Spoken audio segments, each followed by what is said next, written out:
All right, so now we're going to talk about career pathways.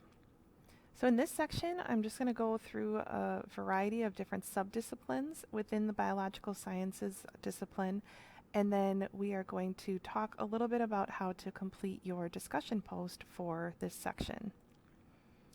So subdisciplines of biology, there are a lot, and these are all listed in alphabetical order.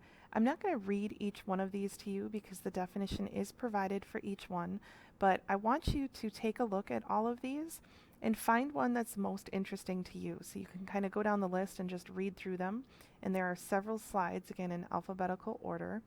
And then once you pick a subdiscipline that's of interest to you, we are going to complete a discussion post. So going into Blackboard, you can see the Biological Sciences Career Path post, and then there's some instructions for that post. There's actually two ways to access this. You can access it directly through the discussion board, or you can access it here in Module 4. But I'm going to click on these instructions, and it will link out to a Google Doc. And this gives you more detailed instructions. So one reason to attend college is to prepare for a future career. Most students choose a major or field of study with very little idea of what career opportunities await them. This survey class is designed to give students an idea of what they would learn in each of the 4 major disciplines and what careers await them upon graduation from their intended degree program, whether it be the associate, bachelor, master, or doctorate level. So as soon as you pick one of those subdisciplines, you're going to start doing a Google search or an internet search to try to find careers. So if I were to pick anatomy as my subdiscipline, I would go do a Google search and say, what are some potential careers with an anatomy degree? Or what are potential careers in the field of anatomy? And then you can kind of look through all of those different career possibilities. You're going to pick one career and you're going to try to summarize it. So you want to have the name of the career, subdiscipline, the salary outlook. Those are all things and details that you can Google. The salary outlook, you could just look for what the average salary is in the state of Wisconsin. Otherwise, some of these careers are location specific, so they're only found in certain parts of the world or certain parts of the United States. So you would have to, just do a general search for what the salary outlook would be. Career outlook, you can do a quick job search and see are people actually hiring for that career right now.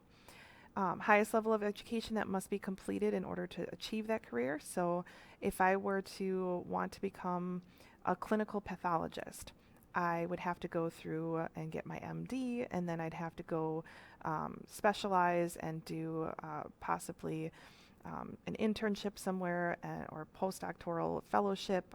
You can kind of look into what's all required in being that, knowing that you started with anatomy as your subdiscipline. Are there any licensures or certifications that are required, and why did you choose that career? So you want to come up with a minimum of 500 words that summarizes the career path and the information that is asked for above. Once you make this initial post, you want to follow the deadline in the syllabus, so you want to post before it's due, and then you want to reply to at least one other classmate's posts by that due date. So those due dates are going to be listed in the syllabus. There is a rubric here of how you're going to be graded. You either did it or you didn't for each one of these. So you want to use this as kind of a checklist so that you make sure that you hit all of the points that you need to in this assignment. Once you're ready to post to the discussion board, you can click this link, or you can just click on the discussion board directly, and then it will link here. So then you can click on this and create a thread.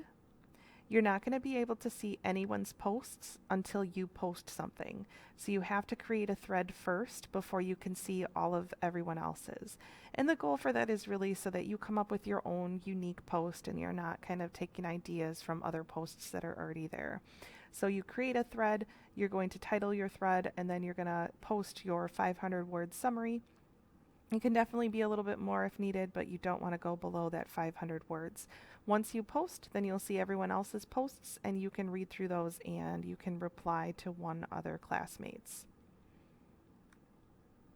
If we go back to the learning modules here, the last thing that you have to complete for Module 4, So you would have already gone through the lecture content and all the labs. You do your career post. The last thing is the Module 4 test. The Module 4 test covers the material that was listed in the study guide for the lecture content. It's 40 questions and you have 50 minutes to complete it. You're only allowed one attempt, so make sure you take your time and read the questions as you're going through. There are many true or false questions, which is why you don't get 2 attempts, you only get 1. So just kind of take your time and review the content and study so that you can do well on this test. So that concludes Module 4. Those are all of the assignments that you have to complete for this module.